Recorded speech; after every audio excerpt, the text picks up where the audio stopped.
Bulletin में बात करेंगे हम जो स्थितियां इस वक्त वैश्विक बनती नजर आ रही हैं उनको लेकर,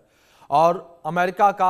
हाथ होता है कोई भी इस तरीके की खबरें जब निकलकर सामने आती हैं, फिर चाहे वो राजनीतिक स्तर पर हो या फिर किसी आंदोलन के रूप में विरोध प्रदर्शन, इराक हो या फिर लीबिया, वेनेजुएला हो या फिर ताइवान, हर किसी देश पर अमेरिका अपनी मर्जी थोपने की कोशिश करता है। लेकिन वेनेजुएला में जिस तरह ट्रंप ने राष्ट्रपति मादुरो को गिरफ्तार किया, लेकिन रूस की ओर से निंदा किए जाने के बाद रूस के तेल टैंकरों को भी पकड़ लिया, जिससे पुतिन गुस्से में है और दोनों देशों के बीच तनातनी बढ़ गई है। वहीं नॉर्थ कोरिया के तानाशाही किम जोंग उन ने भी अमेरिका को सीधी धमकी देते हुए तीसरे वर्ल्ड वॉर की धमकी दी।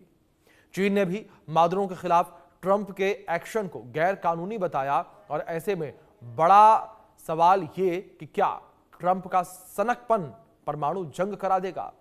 साथ ही सवाल यह भी है कि क्या अमेरिका का मुकाबला रूस कर पाएगा, या फिर अमेरिका को पटखनी देने के लिए रूस, चीन और नॉर्थ कोरिया को साथ आना होगा। वैसे नॉर्थ कोरिया के किम जोंग उन तो पहले ही अमेरिका के खिलाफ हैं, और इसी मुद्दे पर हम खास मेहमानों के साथ चर्चा भी करेंगे, बातचीत करेंगे, समझने की कोशिश करेंगे कि जो स्थितियां इस वक्त ये बनती हुई नजर आ रही हैं, इन स्थितियों के बीच क्या परिस्थितियां पैदा हो सकती हैं, क्योंकि जो वैश्विक हालात हैं इस बीच लगातार जानकारों का यही कहना है कि वर्ल्ड वॉर बेहद नजदीक है। अगर हालात ऐसे ही रहे तो वर्ल्ड वॉर हो सकती है। तो आप समझिए किस तरीके की स्थितियां इस वक्त जो है वो बनी हुई नजर आ रही हैं, और बेहद गंभीर परिणाम जो है वो निकल सकते हैं। जिस तरीके से एक और अमेरिका की ट्रंप की सनक को लेकर बात की जा रही है, और ये कहा जा रहा है कि ट्रंप जो है वो उनके सर पर सनक सवार है, और जिस तरीके के वो फैसले ले रहे हैं, जिस तरीके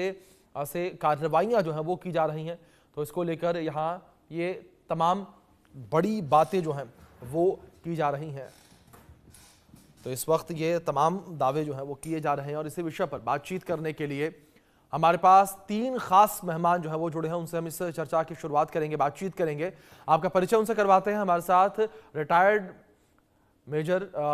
जनरल डॉक्टर राजन कोचर जी जुड़े हुए हैं, डिफेंस एक्सपर्ट हैं। हमारे साथ ज्योतिषी हैं जो मानिया अदलाखा जी हैं, और हमारे साथ विदेश मामलों के जानकार प्रोफेसर मनोज कुमार जुड़े हुए हैं। आप तीनों मेहमानों का बहुत स्वागत है। और इस चर्चा की शुरुआत मैं मानिया जी सबसे पहले आपसे करना चाहूंगा, क्योंकि मानिया जी आप जिस तरीके से जब 2025 का अंत हो रहा था उस वक्त कई भविष्यवाणियां जो है वो निकलकर सामने आ रही थी, और उन भविष्यवाणियों में इन चीजों का जिक्र किया जा रहा था कि 2026 जो है सबसे खतरनाक साल साबित हो सकता है, और वर्ल्ड वॉर 3 जैसे विश्व युद्ध जैसे संकेत जो ग्रहों की चाल है वो देती हुई नजर आ रही है। जी बिल्कुल, देखिए जब हम बात करते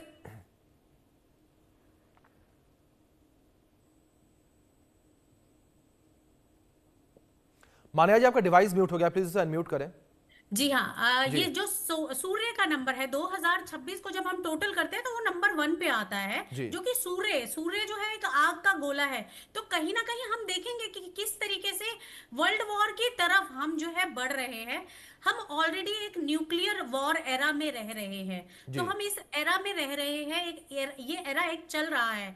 तो जिस तरीके से अभी आपने देखा है कि कैसे ट्रम्प ने वेनेजुएला जो है कैप्चर कर लिया है, जी उनके प्रेसिडेंट को कैप्चर कर लिया है, इस तरीके की बहुत सारी चीजें हमें अभी आगे हुए देखने को मिलेंगी। जी जाहिर तौर पर जिस तरीके से मानिया जी ने जिक्र किया, मनोज जी मैं आपका रुख करूंगा। मनोज जी, जो स्थितियां इस वक्त बनती नजर आ रही हैं वैश्विक पटल पर, इन स्थितियों को, परिस्थितियों को आप कैसे देखते हैं? क्या आप मानते हैं कि जो ये राह है वो राह खत्म होती है विश्व युद्ध पर जाकर?